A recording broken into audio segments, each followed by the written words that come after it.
तुम्हारे बाप तुम कौन जात हो? साहब अच्छी जात है, बहुत ऊंचे खानदान का आदमी हो साहब। वो बर्मा हो? बर्मा से अच्छी जात। ओ मैं समझ गया, तुम चौहान हो। चौहान से अच्छी जात साहब। ओ मैं समझ गया, तुम ठाकुर हो छत्री। छत्तीस से अच्छी जात साहब।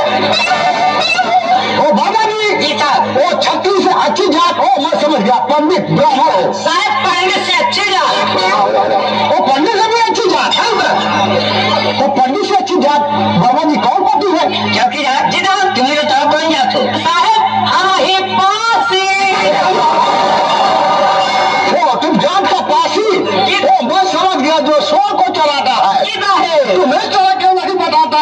एक घंटे से ब्राह्मण अच्छी जात अच्छी जात अच्छी जात करते करते अंत में क्या निकला? जात का पासी।